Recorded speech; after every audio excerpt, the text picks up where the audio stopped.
이제 3교시입니다. 선발, 또 면접, 모집에 대해서 이야기했죠. 모집은 또 선발을 위한 거니까 이제 또 선발을 분류해서 살펴보고 또 면접도 따로 이렇게 살펴보겠습니다. 뭐 이 부분은 그렇게 뭐 중요하죠. 그러나 이 문제는 어려운 문제는 아니죠. 이해하기. 여러분이 다 이해할 수 있는 문제인데 막연하니까 좀 구체화 시켜 드리는 그 시간입니다. 그래서 다 할 수 있는 일인데 생각지 않은 상태에서 이런 것들을 이렇게 구상해 낸다는 건 어렵죠. 그래서 이론적으로 이것을 좀 나열했고 이렇게 제시된 내용들이니까 가벼운 마음으로 이렇게 숙지하시기 바랍니다.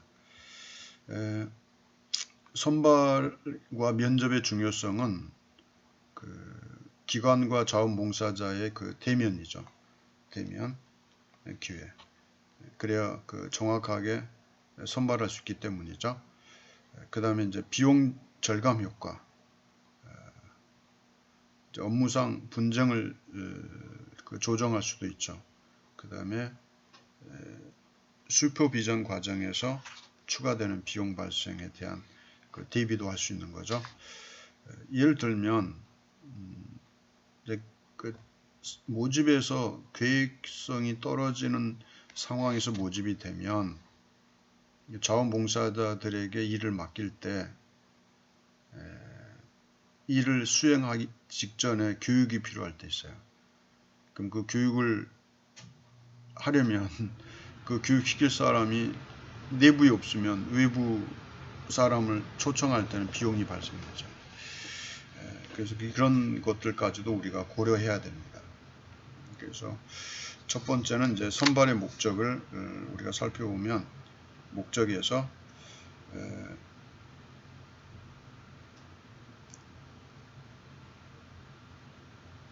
선발은 왜 중요하느냐면 기관에서 하고자 하는 어떤 업무와 적합한 자원봉사자가 매칭이 되지 않을 때 이 문제가 되죠. 그래서 적합한 사람을 찾는 거죠. 그래서 그것도 협상을 해야 돼요.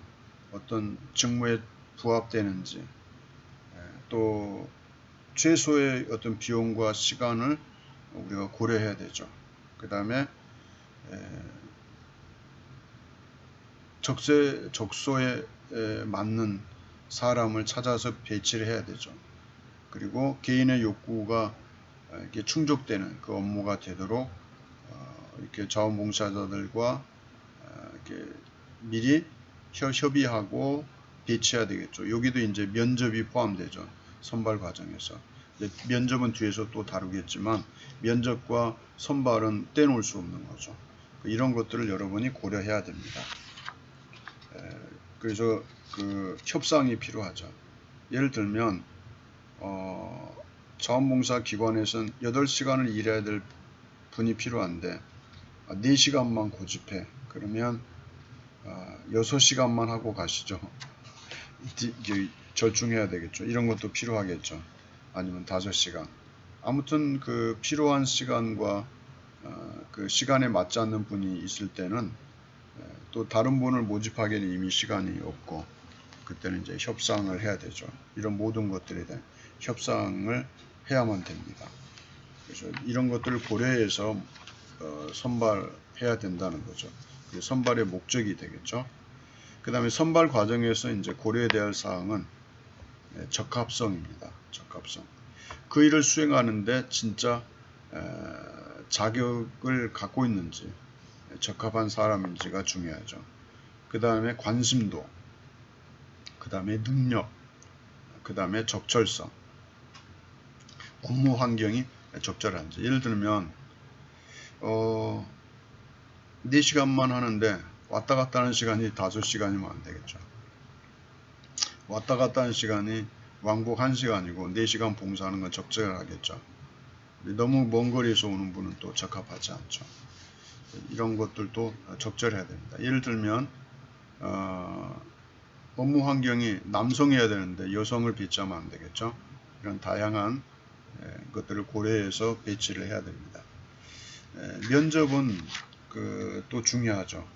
면접의 중요성은 뭡니까? 면접의 목적. 기관이 자원봉사자들에게 무엇을 제공할 수 있는지, 이것도 중요하죠.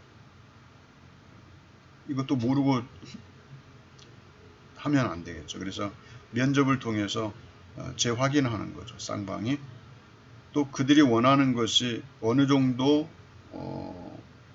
해줄 수 있는지, 자원봉사들이 원하는 것과 기관이 이렇게 해주는 것이 이제 갭이 있겠죠. 차이가.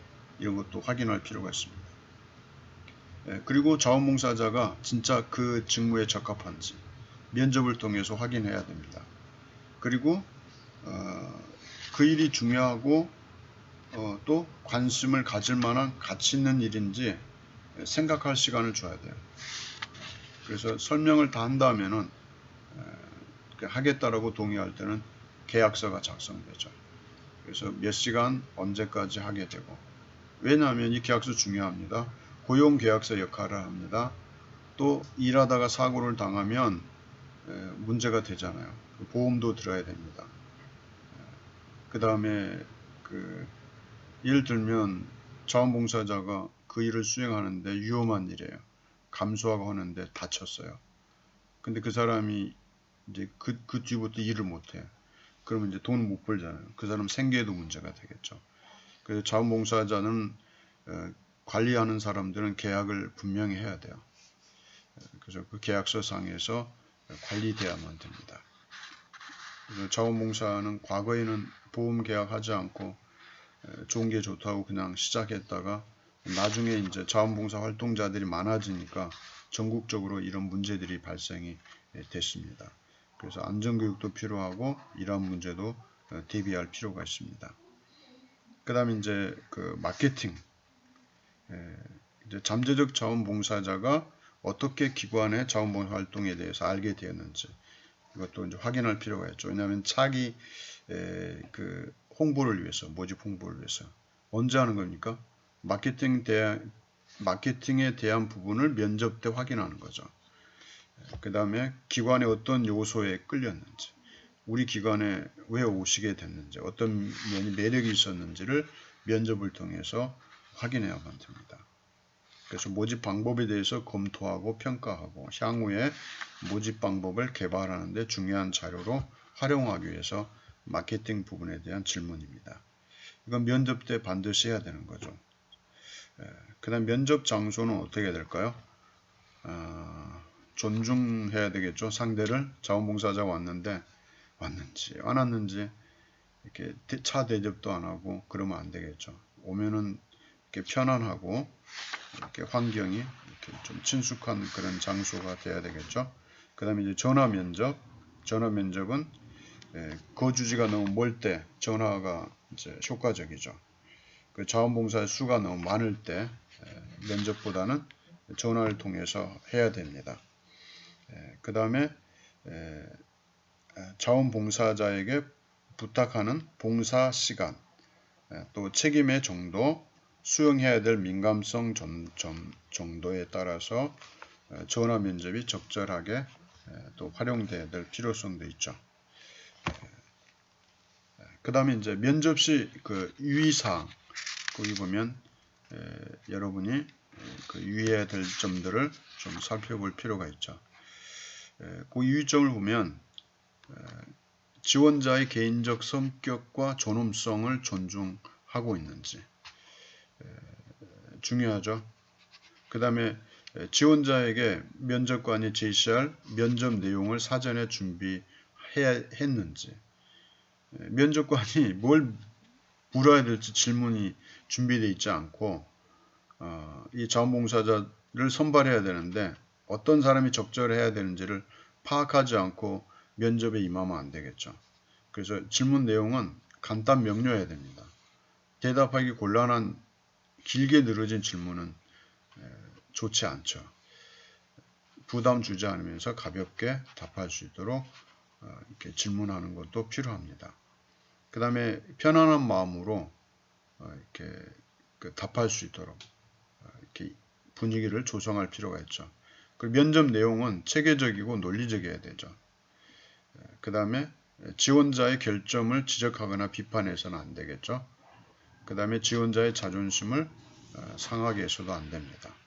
그 면접관과 지원자 간의 비밀이 잘 유지돼야 되고, 면접 내용은 선발 이외에 다른 용도로 사용해서도 안 되겠죠. 이게 이제 면접 시 주의해야 될 그런 사항입니다. 면접 과정에 대해서 이제 또 우리가 살펴볼 수 있는 것은 면접 전에 그 준비 단계 필요하겠죠.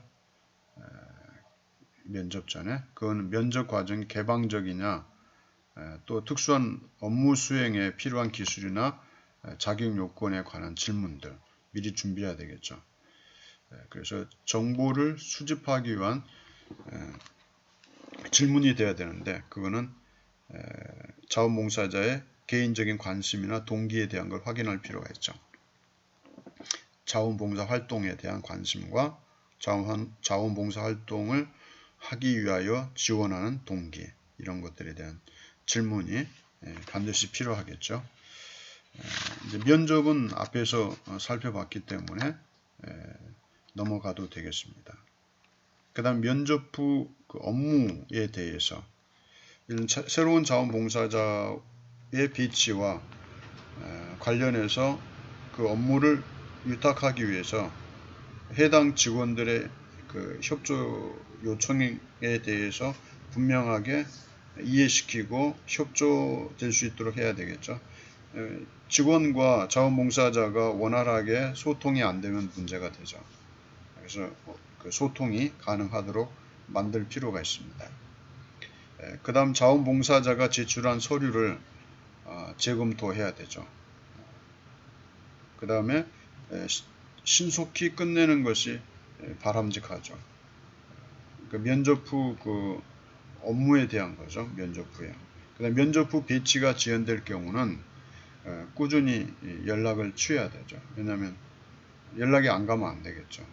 그래서 면접 후에 사후 관리도 굉장히 중요합니다. 앞에서 잠깐 얘기했던 그 계약 사항이죠. 여기 보면 자원봉사가 어떤 일을 실행해야 되는지에 대한 일이 거기 기록되어 있어야 되겠죠. 그 다음에 기관이 자원봉사자들에게 제공할 어떤 그 것들, 어떤 것들이 제공되는지에 대한 내용, 지급되는 거, 예를 들면 뭐 안전장구, 또 휴대용 어떤 그 일을 수행하는 데 필요한 모든 도구들 있죠.